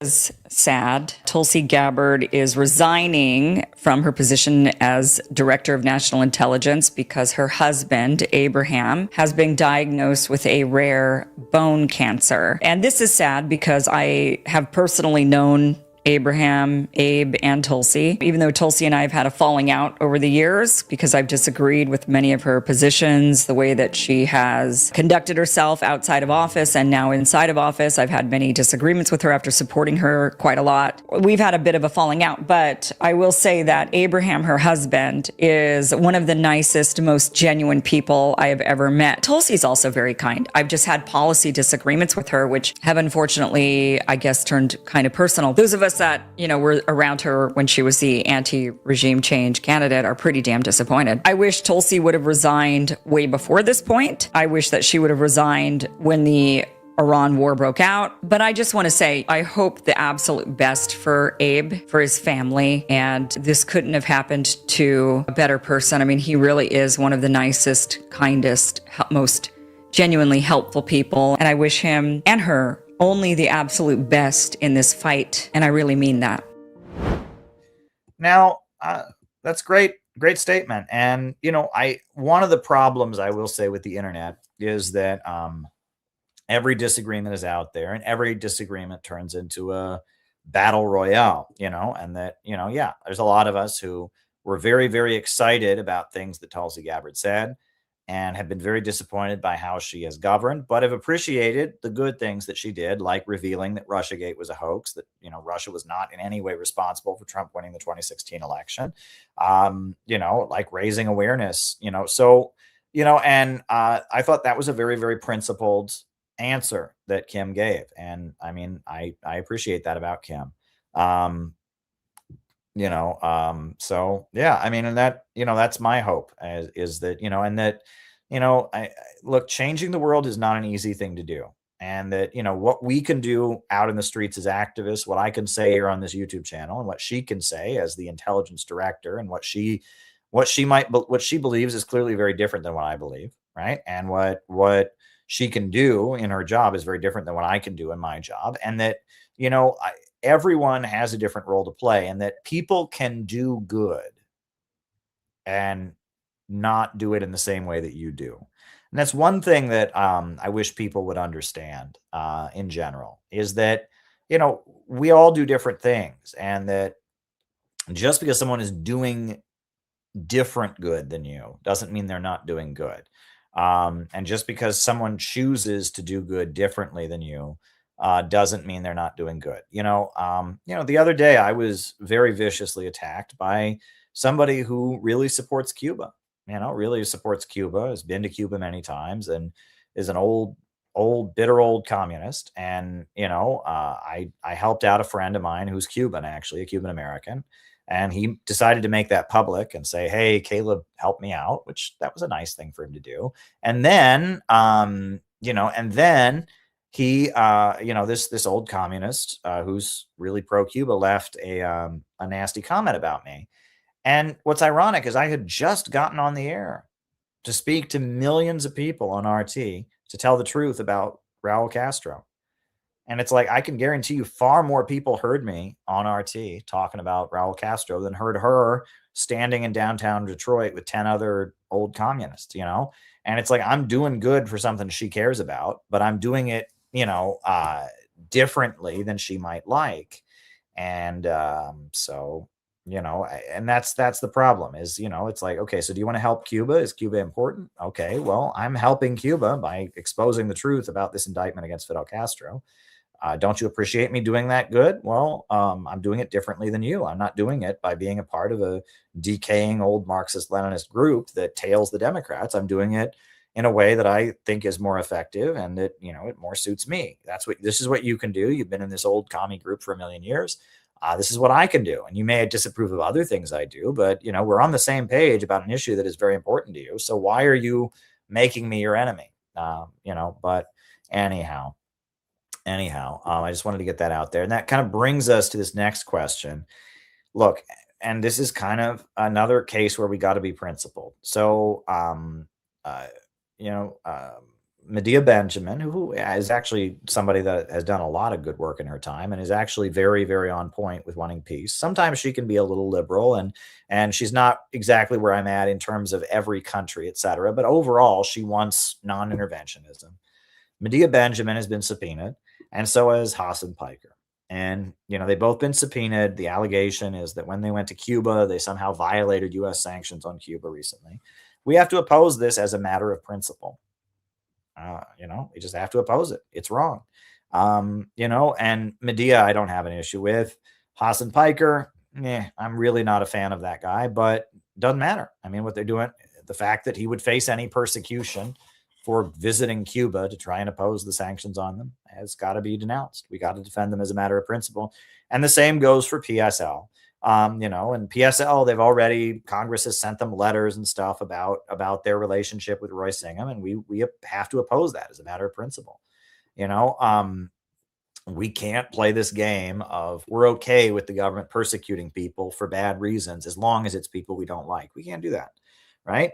Now, we were there for Uhuru like nobody else, and and as a matter of principle, we will defend anybody that gets targeted in this investigation of Roy Singham. Roy Singham is a U.S. citizen, right? He's not a dual Israeli citizen. Roy Singham is a U.S. citizen, and he's not buying elections. He's funding activism. He's funding socialist activism. He tends to fund leftist groups that are anti-war, but are very, very cancel culture and tied to the Democrat Party. And he has the right to do that, right? All the pro-imperialist billionaires fund all kinds of people that are, pro-imperialist, and he funds Brian Becker and Medea Benjamin and Hassan Piker to do anti-war stuff while also doing stuff we don't agree with. And he has the right to do that. And, and the idea that this is foreign meddling, or, he's not a foreigner. He's an American citizen, right? He's just a wealthy American citizen, grew up in Detroit, right? He's a guy of Indian descent. He grew up in Detroit, and he started a tech company, and he's pro-China. And he also, has anti-imperialist views. He was in the Dodge Revolutionary Union movement, the League of Revolutionary Black Workers, as a young Indian teenager in Detroit. He was in a Maoist communist group, and now he's pro-China and anti-imperialist, and he funds a lot of pro-Palestine activism and stuff like that. And that's fine. I wish he would fund, people that would do a better job of it, but that's up to him. And, we have to oppose this witch hunt. We just have to, right? It's a matter of principle. It's a matter of principle. So we have to oppose this, and we will oppose it. And, I don't know how far this is going to go. It appears that Hassan Piker and Medea Benjamin are not the target. It is Roy Singham that is the target.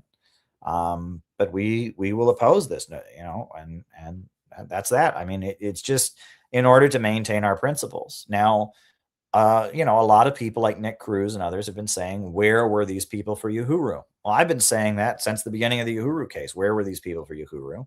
And also, we have to keep in mind, right, the reason there has been a vicious cancel culture campaign against CPI, and me personally, the reason there were 15 wackadoo, people protesting our event in Minneapolis, is because these forces are working with the government and would probably like to see us targeted in the same way, right? Brian Becker gets his orders from the Democrats, right? And they would happily, not only would they not oppose us being prosecuted, they'd probably have a party and celebrate, right? They would love to see us jailed, right? And they would love, we had an event, a little workshop in Minneapolis, and they were outside screaming about it.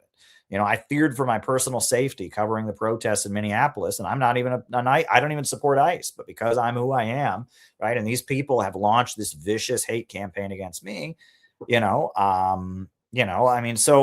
that's the thing, is we still, as a matter of principle, you have the right to disagree with war against Russia, right? You have the right to disagree with sanctions on Cuba, right? And we will be consistent in our principles. They are not consistent in their principles, right? And they have basically worked with the FBI to try and destroy CPI, to try and destroy my reputation, and they threw Uhuru under the bus. Okay, but that said, we still take a better stance because we're better than they are. It's just that simple. We're better than they are. Right? And even though these people have been awful to us, we still defend them as a matter of principle.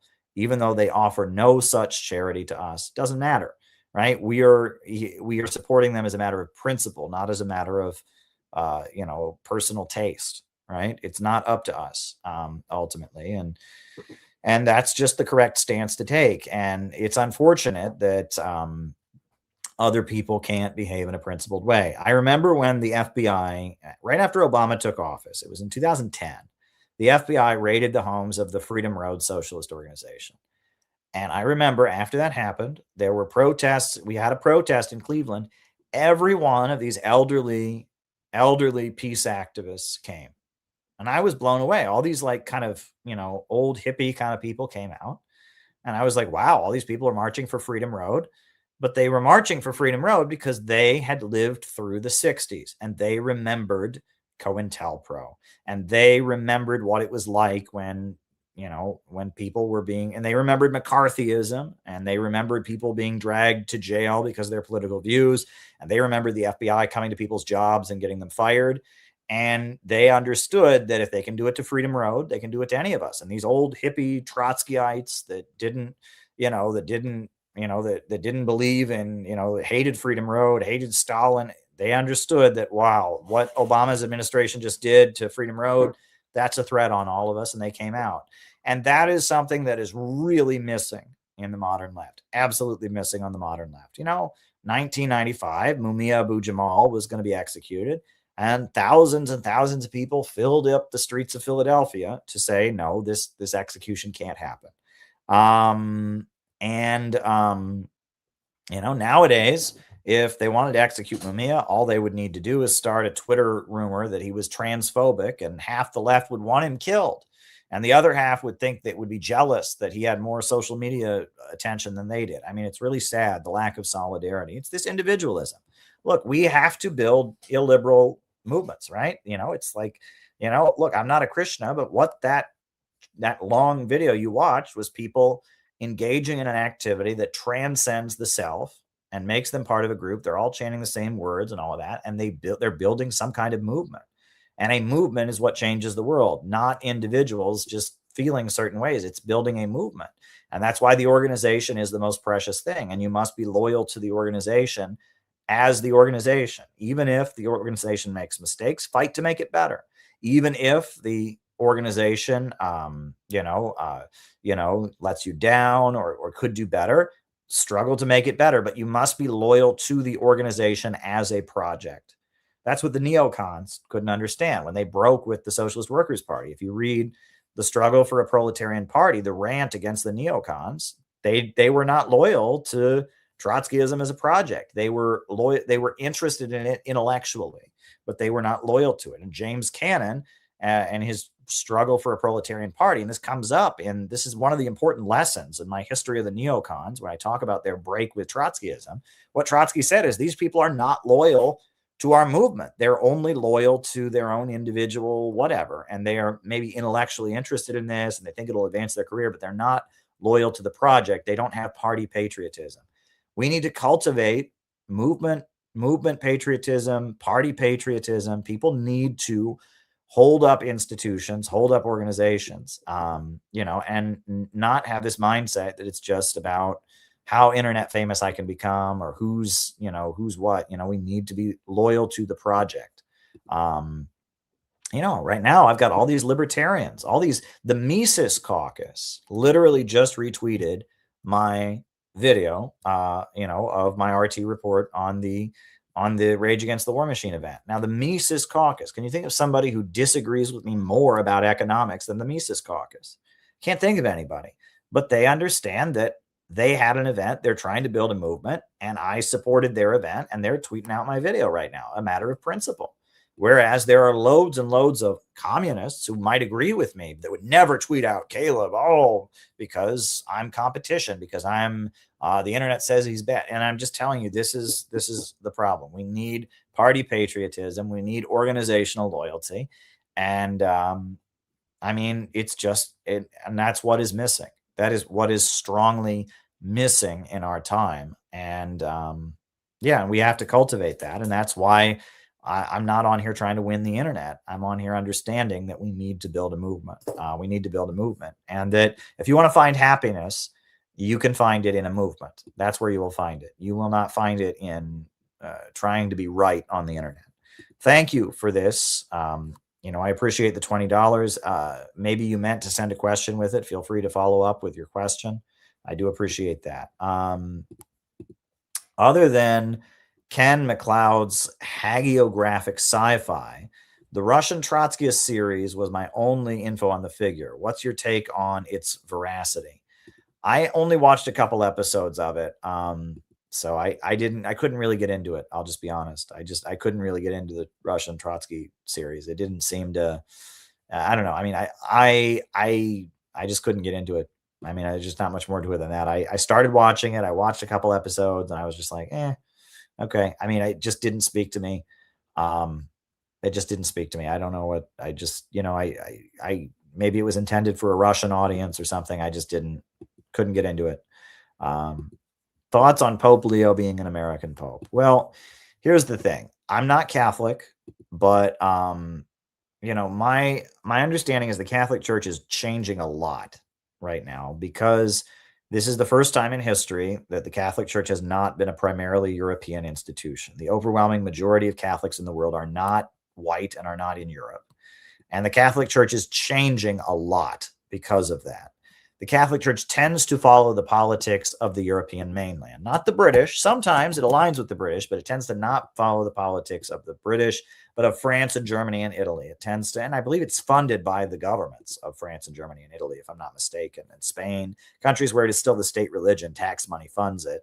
You know, and that tends to be the Catholic line. And the Catholic Church, I mean, their political line, you know, it changes and it evolves, right? And that they're much more friendly to China than they used to be. And Pope Leo, the first American pope, he's, you know, certainly critical of Trump in a lot of ways. And that, I mean, it shows the Catholic Church is changing. There is a huge inflow, I will say, of American people into the Catholic Church, people converting. And that's something he's also dealing with. And that, you know, the trad Catholics and that whole thing is something that he's also dealing with. So I don't quite know exactly, you know, I mean, we'll see, but I don't play a role in Vatican internal stuff, you know, and Protestantism is my religious background. So, all right. So now Penny sent a video of China handling data centers. This is how China handles data centers. So here we go.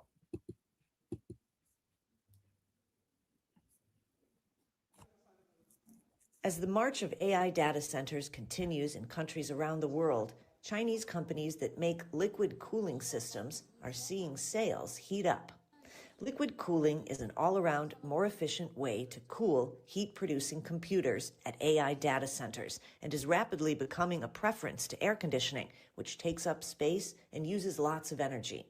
The production director of a refrigeration company in East China's Hangzhou says the two types of cooling alternatives most in demand are liquid cooling solutions and cold plate components.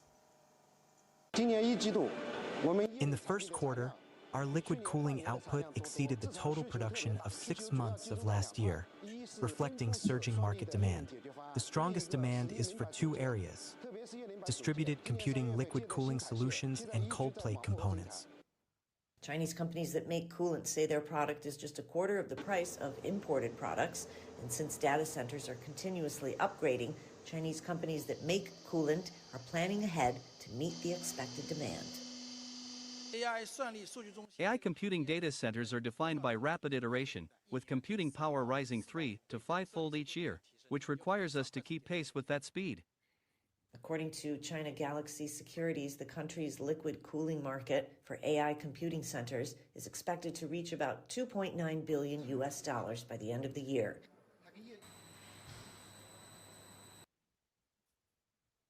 Yeah.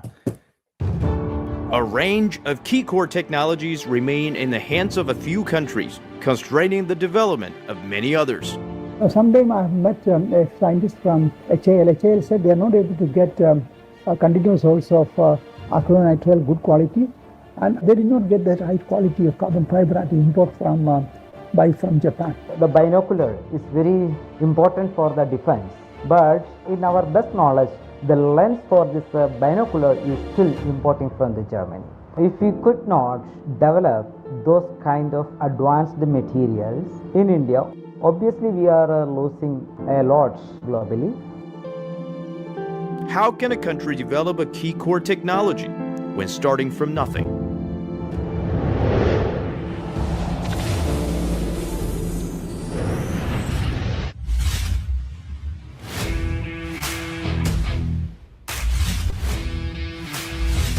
Well, I'm at the heart of China's advanced manufacturing sector, where a material that once confined to aerospace and super luxury cars is now finding its way into everyday life, including my helmets and this bicycle. It's light enough to lift it by one hand, but stronger than steel's. And perhaps most remarkably, it's totally affordable at scale.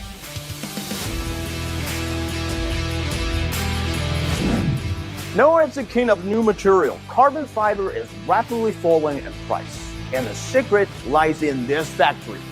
This March, a Chinese manufacturer announced the mass production of T1200 grade carbon fiber, the strongest and the lightest of its kind on Earth.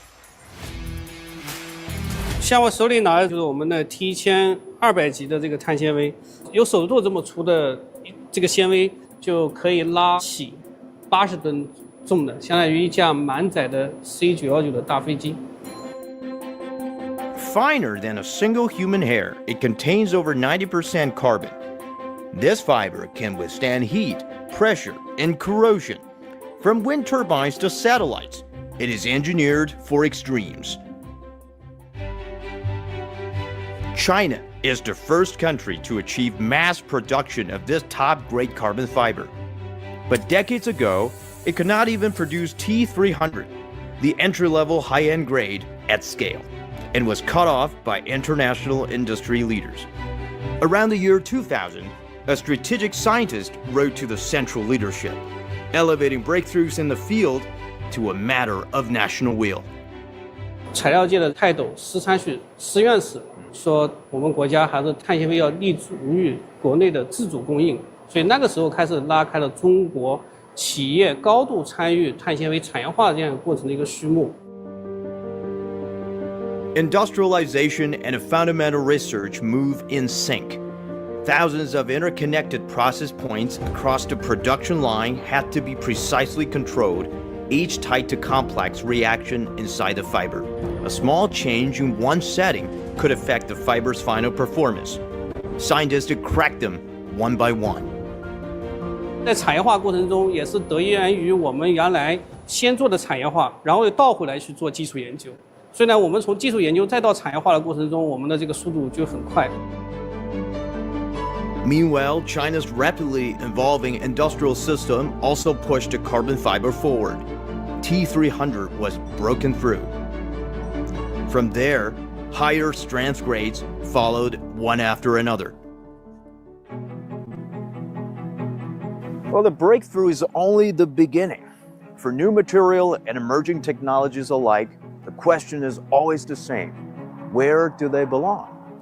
Because beyond what we already know, there is a whole world of uses yet to be discovered. And in the end, they may determine whether these new technologies can survive at all.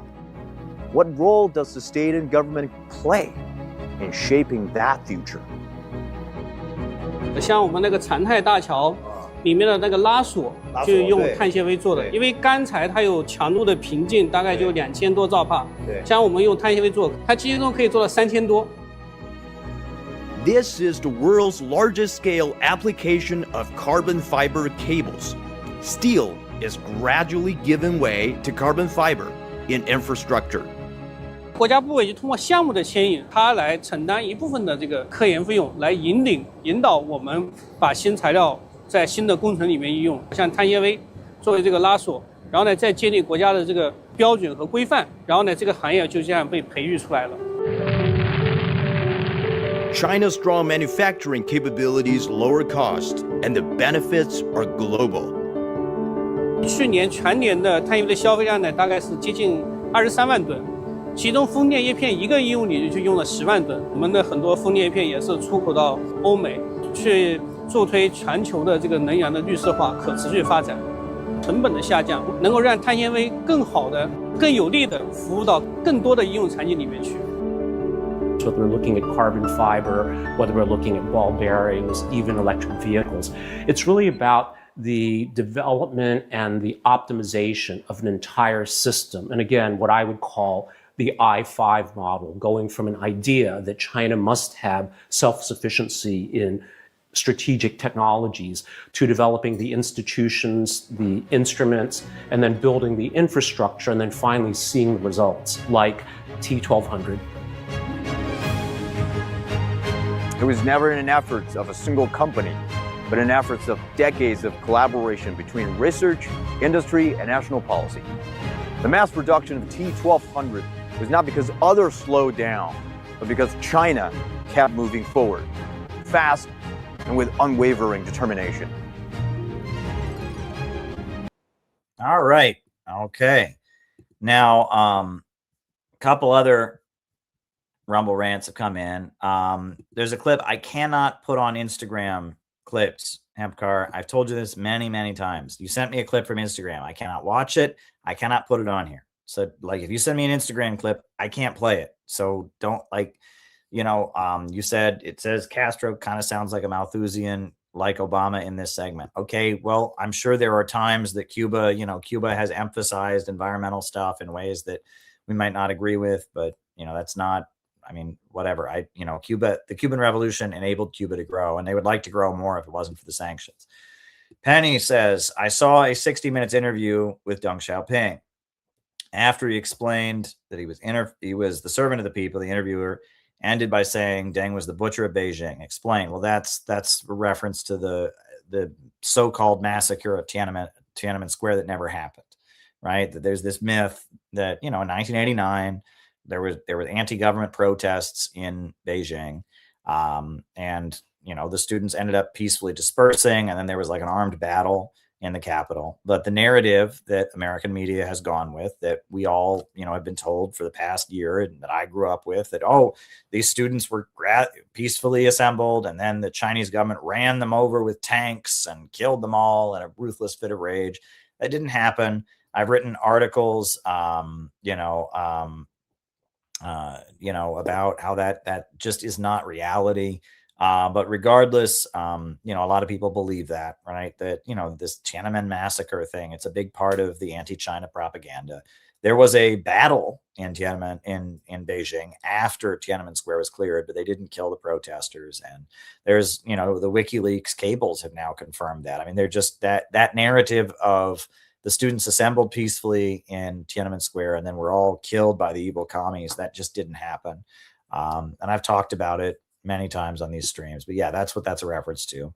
And then he says, a good clip showing Republicans proving Soros is not a commie. I mean, again, this is a Rumble clip, and I can't show a Rumble clip, right? I don't know how to download that. Hempcar, I understand you get frustrated when I don't show your stuff, but I can't, I can't. Hempcar. And then Hempcar says, if the White Rose Collective were around today, the left would say they're being negative for informing people Hitler is putting people in ovens. MLK was persona non grata before he died, Tavis Smiley said. Okay, well, there's a couple things there that's not accurate. First of all, the White Rose Society, it was a group of people in Germany that were pacifists, that distributed anti-war leaflets in Germany towards the end of the war. And they were executed for doing so. There's a lot of films eulogizing them, etc. They were not alerting people about the Holocaust because they didn't know that it was happening, right? I mean, they were only saying, their leaflets said basically, end the war now, sign a treaty so we don't lose everything. They wanted the German government to sign a treaty with the Allied powers to stay in power. That was what they wanted. They wanted some kind of truce so the Nazi regime could stay in power. And they distributed leaflets calling for that. And they were arrested for doing so, and they got the death penalty. Sophie Scholl was their leader. They were Mennonites, I believe. And, there's a lot of movies eulogizing them and stuff like that. And, I guess I was always bitter about that because there were loads and loads of communists who fought against Hitler, who got the death penalty, who led underground resistance, but they're not. If you listened to what they said, you might come to the conclusion that communism was good. So we picked this pacifist group that, if you read what they were saying, they were kind of arguing that Hitler should stay in power.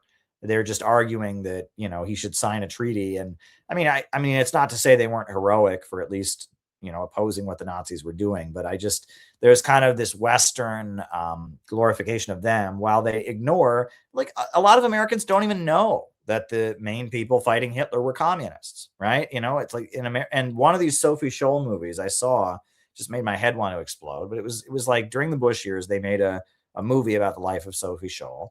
And when she's being interrogated by the Nazis, right? And they ask her, why are you protesting? And she says, because I believe in God. And then the Nazi guy says to her, there is no God. Well, he's supposed to be a communist, right? The Nazis were not atheists. They were not atheists, right? They were, some of them, the higher ups in the Nazi party, were into like pagan stuff, but for the most part, they were Christians. Hitler professed to be a Roman Catholic. There was Protestant, associations of the SS, And it was just like this whole thing of communists and Nazis are the same, and they're both against America. You know, the Sophie Scholl worship, a lot of the Sophie Scholl worship plays into that. It plays into that stuff. Okay. And that's a problem with, you know, with a lot of that. Not to say that I don't admire the person, but you know, it's just, I don't know. It's just part of, you know, the way World War II is told in America. You know, we either ignore that communists fought Hitler, or we find a way that, well, they were communists, but they were good people too, as if being communist makes you automatically a bad person. Or, you know, there's just always some way that we can't acknowledge that it was overwhelmingly communists who, you know, tore down the walls of Auschwitz concentration camp, led the underground resistance in France and in Germany itself, led the partisan brigades in Italy, you know. And so that's why I get a little bit frustrated with the White Rose Society. As far as Martin Luther King Jr., yes, Martin Luther King Jr., by joining the anti-Vietnam War movement, he was he was on the far left, and the NAACP denounced him for opposing the Vietnam War the way he did. That is true. You're absolutely right about that. And, you know, that Martin Luther King Jr., at the time of his death, he was emphasizing economic justice and talking about socialism. And he was moving very far to the left, and that's when he was killed. And yeah, I mean, you're right. You're absolutely right about that. And then Hempcar said, missed rant from last show. Bill Blum's book, Killing Hope, said the CIA had plans to assassinate Nehru, the leader of India. Okay, that's believable because he was taking India in a pro-Soviet direction. That makes sense. Do you know if they ousted Indira Gandhi?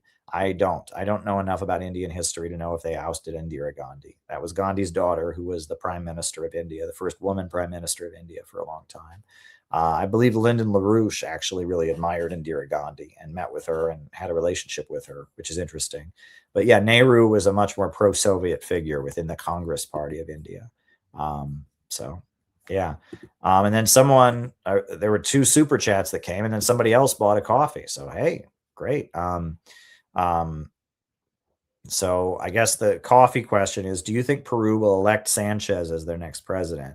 He says that he has plans to industrialize and modernize rural parts of the country. Meanwhile, Keiko wants more wealth inequality. Well, Lewis, I haven't been following Peruvian politics lately, so I will have to look into that. I certainly hope that an anti-imperialist candidate is able to get in. It was a travesty. They had an anti-imperialist president who was basically ousted in a coup. And that, there is a real movement in Peru, like a Bolivarian movement that involves indigenous people who fought for their land, involves labor unions, involves community associations. And unfortunately, a lot of American internet communists, they think the only movement in Peru is the Shining Path. And the Shining Path is actually an organization that did a lot of damage to progressive movements in Peru. The El Sendero Luminoso is not representative of the anti-imperialist movement in Peru. El Sendero Luminoso was an extremist terrorist organization that in fact, the foreign minister, one of the foreign ministers who was appointed when Peru had an anti-imperialist president, he believed that the Shining Path was a CIA-funded organization. And that's really unfortunate. But yeah, there is a real mass movement in Peru, and I hope that a president aligned with it who wants to bring economic development to raise people in Peru up out of poverty can get in. I certainly hope that is the case. I can't comment on the specifics of the election because I haven't been following it. All right. U.S. make Israel main base to stay Mideast, protect Zion. I don't know what that means, Marvin. But Israel is part of the Western imperialist system, absolutely, but it has its own center of gravity. It's not merely a puppet.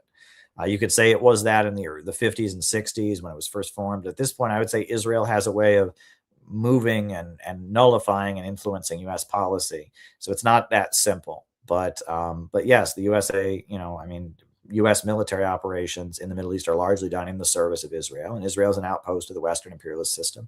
That's why the British Empire created it with the Balfour Declaration. That's why, Zionism was very much a project of the West. Despite Iran, do you think Vance would beat Newsom? Yeah, I do. I do think, Vance is more likable than Newsom is. I mean, Vance is kind of strange. There is kind of an awkwardness about Vance. But yeah, I do think Vance would beat Newsom, honestly. Yeah, I think he would. I think he's got more charisma than Newsom has, but maybe not. Who knows? But yeah, I haven't looked into Newsom. I just don't find Newsom very charismatic, but maybe I'm wrong. But yeah, I would say JD Vance. Again, look at the reason that Republicans kind of have the advantage in the presidential elections is because, there are so many red states, right? They don't have very much population, but they all they're kind of inflated. And Vance has him a lot more red state charisma than Newsom. Newsom is a California guy. He's popular in California, but he doesn't have the JD Vance has red state charm. Many people have speculated, have said that if you read Hillbilly Elegy, he actually speaks quite negatively of red state people. And, it actually is kind of running down low income white workers. The book is actually quite negative on them. But regardless, people in red states like him, so think about that. All right, folks. Well, listen, I appreciate all the people participating tonight, and I made a point of answering the questions, but I'm very tired. Oh, can you explain the origin of Memorial Day in Charleston, South Carolina, 1865? I don't know that, Penny. I can look it up. Okay. Origin of Memorial Day, Charleston, South Carolina. All right. May 1st, 1865, in Charleston, South Carolina, newly freed Black Americans exhumed Union soldiers from a mass grave at a Confederate camp and gave them proper burials and held a massive parade and dedicated ceremony for those who fought to end slavery. Oh, I didn't know that. Wow. Well, you learn something new every day. So yeah, the freed slaves dug up a mass grave where Union soldiers had been killed and gave a proper burial to those who had fought to end slavery in the Second American Revolution. That's some interesting history. I did not know that, Penny. You learn something new every day. That's neat. I bet there's more to that story. Maybe you could do a video or I bet there's a lot more to that story than what I just read. But yeah, I was not aware of that. So thank you. Thank you for sharing that important history, Penny. And on that note, I am going to put on the closing music. I want to thank everybody. Tomorrow night, come for the Juche study group on this channel. It's going to be great. And you can participate, turn on your webcam. It's going to be great. And I guess we'll put on the closing music. Yeah, I'll see you tomorrow night for the Juche study group. All right. New upsurge in the struggle against U.S. imperialism is now emerging throughout the world. Ever since World War II, U.S. imperialism and its followers have been continuously launching wars of aggression. But the people of various countries have been continuously waging revolutionary wars to defeat their aggression. And while the danger of a new world war still exists, and the people of all countries must get prepared, revolution is the main trend in the world today.